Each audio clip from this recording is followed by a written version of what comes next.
Comunidad Sinergética, bienvenidos al segundo segmento con Manuel Manu López, bienvenido. Hola Roger, ¿cómo estás? Experto en liderazgo, formación continua del TEC de Monterrey, perteneciente a Sea Growth y pues muy emocionado porque esto se ha ido rapidísimo, ¿verdad? Sí, la verdad sí, se nos ha pasado el tiempo como una buena conversación de salón o de bar. Quiero preguntarte de este afortunado viaje que tuviste de Canarias cruzando el Atlántico. Y tu experiencia, porque creo que es muy valiosa. Cuéntanos un poco. Sí, bueno, en realidad no fue de Canarias, salimos desde Baleares, o sea, ya la primera etapa fue hasta Canarias. Ok. Entonces, sí, pues sí, fue un viaje en un velero, vamos 4 personas. ¿Amigos se conocían antes o no? Pues con uno íntimo amigo desde el colegio, desde que yo me fui a vivir a España, lo conocí muy al principio y hemos mantenido la amistad desde entonces. A los otros dos no los había visto más que esporádicamente. Era uno de los temas que me hacían ser reticente a porque participar. La idea era, vamos a cruzar el Atlántico. La idea inicial era cruzar en una regata hasta Cuba. Lo que pasa es que como la vida, la travesía nos hizo tomar otras decisiones y acabar, sí, cruzando el Atlántico, pero llegando a una isla paradisíaca que es Santa Ana, en las Antillas. Ok. Entonces fue un viaje muy interesante y que a mí me dio muchos aprendizajes vivenciales sobre lo que es el liderazgo. Porque a veces tenemos una concepción del liderazgo como desde la parte jerárquica, ¿no? Es como que yo tengo una posición. Da igual si soy el papá, el jefe de familia, o el CEO. O el capitán de fútbol. Exacto. Y el liderazgo yo creo que es cómo tú tomas las riendas de tu vida y qué impacto eso tiene a tu alrededor. Yo conozco a muchos líderes que tienen posiciones sumamente humildes dentro de una organización y tienen un impacto. Una capacidad de influencia tipo. fuerte. Exacto. Porque, digo, pues ya hemos hablado tú y yo de eso, el liderazgo se asienta en 3 patas. El poder, que podría tener que ver con la jerarquía, la autoridad, que tiene que ver con la capacidad que tienes de conocimiento o experiencia que te da algo que los demás están dispuestos a seguir. Uh-huh. Y la influencia, que es cómo tú percibes, ves, lees y reaccionas adecuadamente a ello. Siempre creo que es muy importante tener las 3 patas, así se asienta como cualquier barquito, ¿no? Un plano se define por 3 puntos. Pues yo creo que el plano del liderazgo se define por estos 3. Ok. Y hablábamos también de que se ha ido modificando. Antes estaba muy basado en la jerarquía y en la autoridad, en el conocimiento y la experiencia que yo tengo. Cada vez más, yo creo que la gran influencia es justamente la capacidad que tengo de influir. En mi entorno y en mí mismo, ¿no? Tú y yo trabajamos como consultores, no tenemos ni jerarquía ni autoridad, pues nuestros clientes saben más de su sector de edad y sin embargo, ¿por qué de alguna manera a veces nos escuchan y nos hacen caso? Porque tenemos justamente influencia, la capacidad de leer, de percibir y de dar respuestas que pueden ser más eficientes o más efectivas. De acuerdo. Entonces, creo que es muy importante entender que el liderazgo al final es la forma en que yo soy. Lo que yo soy es lo que al final de alguna manera transmito e influyo a mi alrededor. Y eso no depende de la posición jerárquica que tengo y a veces ni siquiera de la autoridad. Depende de algo, creo que esto también hablábamos un poco de las características diferenciales del ser humano. Yo creo que incluso una inteligencia artificial podría tener jerarquía y autoridad. Desde luego autoridad puede tener conocimiento y experiencia más que nosotros. Sí. Pero no va a tener esa percepción fina, esa intuición, esa capacidad de empatía, etcétera, etcétera. Creo que ahí está la clave para mí del liderazgo personal, insisto, que es la influencia que yo tengo en mi familia, la que tengo en mi pareja, la que tengo en donde yo trabaje. Oye, conectado con el viaje que nos estabas platicando. Sí, perdón que me fui. ¿Te fuiste? Pero cuéntanos tu experiencia de liderazgo en el viaje. Pues mira, fue muy revelador porque tú no eres el capitán. No, y además yo estoy muy acostumbrado en la vida, pues, por circunstancias. Yo nací en el seno de una familia, pues como todas las que en esa época, machista, y como único varón en la segunda generación. Entonces estaba como abocado a ser el que dirigiera, etcétera. Sí, estabas en tu educación y todo como preparándote para... Y luego, pues por mi experiencia, mi carácter, no sé, digo, siempre estaba como en un liderazgo al frente, ¿no? Como el que dirige, el que manda, que es como a veces conseguimos el liderazgo. Y este viaje para mí fue una experiencia vivencial súper interesante. Yo no tenía ni la jerarquía ni la autoridad. Y la influencia también relativa. Pero ahí aprendí lo que es el liderazgo situacional, que es que tú puedes ejercer un liderazgo desde la posición donde estés. Que eso me parece fascinante. Tiene que ver con la capacidad que tienes de percibir las cosas y de ponerlas sobre la mesa. Y cuestiona determinados temas. Yo recuerdo una situación muy específica en la que pues, los expertos, un día estábamos tratando de trabajar con el ancla de capa, que es un sistema que cuando viene una tormenta te puede frenar, etcétera, etcétera. Y empezaron a surgir muchos inconvenientes, muchos problemas, falta o sea, era como una lucha de egos entre el que tenía más experiencia y el que era el dueño y el capitán, el armador del barco. Claro. Y fue muy interesante que los dos que teníamos menos influimos mucho mejor en el tipo de conversación que se dio. Pero bueno, básicamente es lo que te digo. Creo que es muy importante entender que el liderazgo se puede ejercer desde muchas posiciones. Sí. Básicamente hay como en uno de los libros lo cuento, en el de Almazuela, el liderazgo tú lo puedes ejercer desde el frente, es cuando diriges, cuando das la visión, cuando tal. Hay un liderazgo que es desde el lado, que es cuando tú apoyas, empoderas a alguien, etcétera. Hay un liderazgo desde atrás, que es cuando tú sacas lo mejor de las personas desde una posición absolutamente opaca, oculta. Hay un liderazgo desde el todo y creo que eso es súper interesante, entender que siempre estamos liderando. Por el simple hecho de existir, activa o pasivamente, estamos teniendo una influencia en el sistema donde estemos colaborando. Eso me parece fascinante porque muchas personas, digo yo que conozco a muchas personas y estoy, no, ya llegó va a hablar de liderazgo, qué flojera, ¿no? Pero en realidad, como tú dices, tú eres un líder, eres el líder de tu vida. Exacto. Lo veas o no lo veas, lo creas o no lo creas. Y mucha gente te está observando, ¿no? Ahora, en el tema del conflicto, que creo que es en donde la mayoría de los equipos se entrampa y se estanca.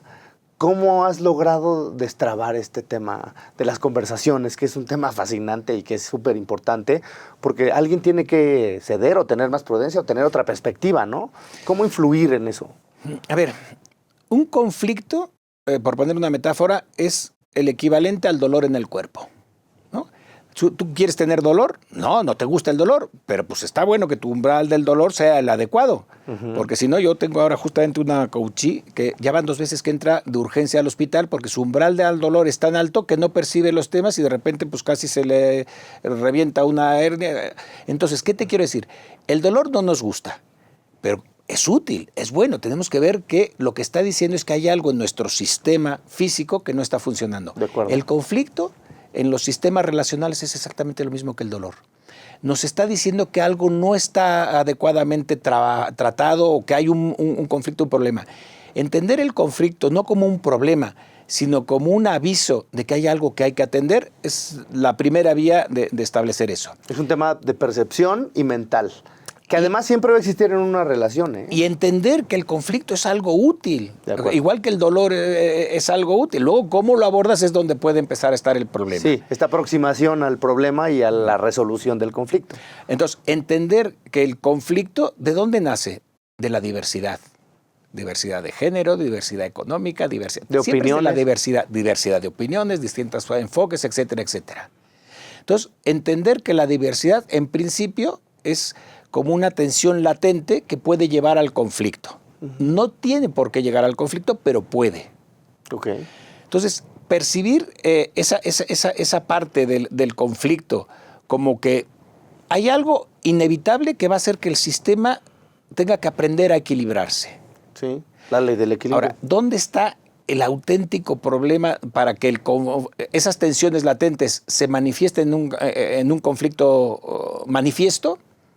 Y que luego pueden llegar a la tercera fase, que es la de la violencia, sí, de toda índole. Creo que en la segunda fase, que es donde más se puede trabajar, es cuando yo percibo que el conflicto es algo útil y que entonces tengo que prestar atención, a ver si me duele aquí, pues tengo que ver si simplemente es un tema, sí, un malestar pasajero o algo más importante. O que tengo que ir al doctor. Entonces, entender la diversidad y tiene que ver, casi siempre para mí el conflicto tiene que ver con el mal uso de los privilegios. Okay. Si yo tengo un privilegio económico, intelectual, sexual, del tipo que sea, si lo uso mal, voy a generar un conflicto que en algún momento va a llegar a la violencia. Y a veces, si yo soy el que usa mi privilegio de una manera excesiva, en algún momento me va a pasar factura, porque estoy afectando a la ley de equilibrio de la que ya hablábamos en las leyes sistémicas. De acuerdo. Entonces creo que cuando hay un entendimiento del conflicto así, es muy interesante. Y luego hay muchas más cosas. Digo, ¿yo qué más trabajo? Pues en los conflictos siempre hago ver que el conflicto es como un triángulo, el triángulo de las 3 P's, ¿no? Que tiene que ver con el problema en sí, con las personas que están involucradas directa o indirectamente y con el proceso. que es como la historia de cómo se ha ido gestando y creciendo o disminuyendo el conflicto. Sí, la dinámica propia. Exacto. Y más cosas, más triángulos. A mí me encanta mucho como las figuras metafóricas porque es lo que nuestro cerebro entiende, ¿no? Claro. Es otro triángulo, es que el conflicto por lo general es como la parte, que estamos en Seagrove y usamos mucho la metáfora del iceberg. El conflicto es la parte que se ve. Pero debajo del conflicto hay dos aspectos fundamentales, que es la cultura y la parte de la estructura. Por poner un ejemplo. Violencia de género intrafamiliar. Hay una parte que está cultural, un machismo latente que favorece determinado tipo de actitudes y además una estructura, una legislación que no castiga adecuadamente ese tipo de cosas. Entonces, conductas. empezar a abordar el conflicto como en una profundización. Y así es como yo lo hago con las organizaciones, desde el entendimiento de que si yo lo hago bien, otra vez, es una oportunidad. Claro, para que, digamos, liberar esta tensión y poder generar un mejor ambiente y poder lograr el objetivo de la mejor forma o más eficiente. Exacto. O lograrlo en determinado caso, ¿no? Sí, digo, es un poco volviendo al tema del dolor, pues oye, si yo entiendo que en el dolor también puede haber una parte cultural, me alimento mal, no hago ejercicio, no sé qué, y hay una parte estructural, pues oye, no tengo médicos o alguien a quien acudir, a un terapeuta, no sé, todo lo puedes referenciar siempre, y a mí me gusta mucho referenciarlo a un ámbito personal, porque cuando yo entiendo, las organizaciones al final que son conjuntos de personas, de acuerdo. Cuando yo entiendo cómo yo funciono como individuo, empiezo a entender cómo funcionan mis relaciones pequeñas y poco a poco las más grandes. Es complejo, ¿eh? Digo, sí, claro. Y aquí me viene el tema, hablando de este tema del conjunto de personas, que creo que desde que naces hasta que mueres, tienes esta dualidad. Tú eres un individuo, pero también vas a jugar como parte de un equipo. Ahora, ¿cuándo sacar mi cachucha individual y cuándo sacarla del equipo? Porque lo que hoy en día se promueve mucho es este individualismo, es que es tú primero, es todo tu principio y creo que de entrada puede ser, pero lo tienes que regresar, ¿no? O lo tienes que trabajar para una comunidad, como tú dices, un bien común. Mira, a mí me gusta mucho poner el ejemplo de... ¿Has oído hablar del Dream Team? Sí, claro, el 92.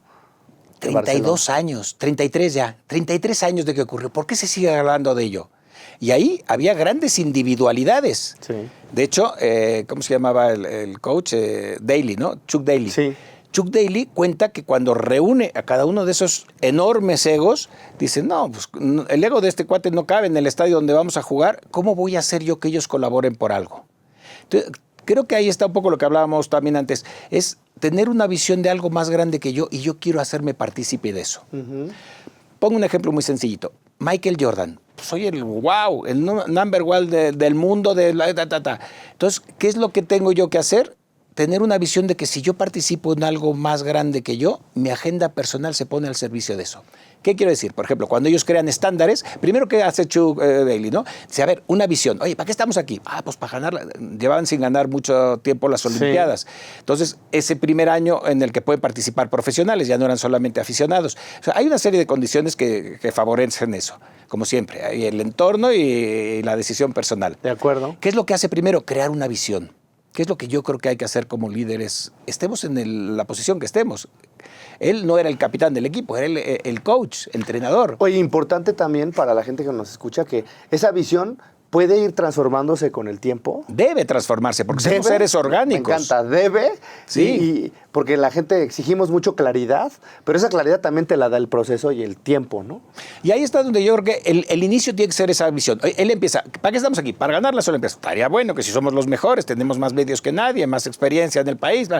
No, pues para ganar por mucha diferencia, pues estaría bueno. Como el reto de él era, pues estaría bueno. O sea, pues estás diciendo lo evidente. Entonces ahí se empieza a crear y alguien, no me acuerdo si era LeBron o quién, de repente dice, estamos aquí para hacer un equipo como nunca ha habido y que va a ser muy difícil que nos superen en muchos años. Ahí está la visión, el Dream Team, el equipo soñado. Claro. Cuando esa visión que surge de una conversación interna está ahí dicen, ¿qué vamos a hacer? Y crean los estándares, ¿no? Y un estándar que dice cómo yo me pongo al servicio es que de repente dicen, un estándar sería, hay que entrenar mucho para ser los mejores y tal. Y entonces, a ver, ¿qué horarios vamos a tener? Y Chuck dice, no, ustedes dicen que hay que entrenar, ¿cuánto es mucho? Y entonces hay anécdotas muy interesantes que llegaba alguien a las 5 de la mañana y se encontraba que había uno que ya estaba desde las 4:30. Sí. Entonces era como que todos empiezan a sostener esos estándares para llegar a esa visión. Y eso es bien importante porque también el entorno te ayuda, ¿no? Claro. Y te va empujando. Y tú imagínate a un Michael Jordan que dice, no, pues yo voy a ceder mi agenda personal de ser el mejor encestador de las Olimpiadas en favor de que este sea el equipo más encestador. Y ahí se crea un estándar. El balón tiene que estar siempre en las manos del que tiene más probabilidades de encestar. No en mis manos que soy el mejor encestador, sino hay una serie de temas que te hacen empezar a adecuarte para llevar a cabo esa visión. Y luego ya el tema es pues, la experiencia e ir corrigiendo. Un tema muy interesante, tengo ese ejemplo muy bien porque lo he estudiado mucho porque me encanta. Sí. Chuck Daly no hacía tiempos muertos para hacer tal, él dejaba que todo lo resolvieran en el campo. Ah, qué increíble. Eso no y sabía. También incluye a un estudiante, es decir, en el cúmulo de estos, no me acuerdo quién era el que era el aficionado, también lo incluye ahí. Y empieza para a retarlos. Una visión distinta. Sí, y a retarlos de que no vale con todo esto que hemos hecho. Cada partido es importante y diferente. Él los pone a jugar con un equipo universitario que les gana. Y ahí es donde en ellos mismos se da el tema de decir, no basta con que yo tenga la visión, tenga mis estándares, es cada partido lo empiezo desde cero. Claro. Y eso me da la capacidad de... Y eso es como vivir ese sueño común alineado con mi sueño personal. Es más, ser el mejor encestador del mundo es importante, pero y pertenecer al equipo más importante del mundo, entonces creo que hay un cambio también de mentalidad. ¿Y qué es lo que me decías? Es que hay que alinear mi propósito con el de un propósito mayor y trabajar para... al momento de realizar mi propósito, también ayudar a realizar el propósito mayor, ¿no? Sí, porque además somos seres, como decía Aristóteles, somos animales sociales, ¿no? Entonces, ¿qué ocurre? Que yo tengo que entender que mi felicidad está justamente en participar. El estudio que se hace en Harvard, ¿no? Que ya, sí, el de Waldenberg. El de Waldenberg, que ya va para 100 años, digo, ya se está acercando a los 100 años, sigue reforzando la idea de que solamente a través de las relaciones somos absolutamente felices. Por eso el individualismo es absurdo, pero a veces es como una especie de espejismo que seguimos, otra vez, por unas miras cortoplacistas. Yo quiero que mi ego se vea favorecido. No, está padre que yo pueda, que es lo que aprendí mucho en el viaje. No era importante lo que yo hacía, era importante que yo colaborara en que... Digo, y además, ¿por qué fue tan importante? Porque eran unas condiciones de supervivencia.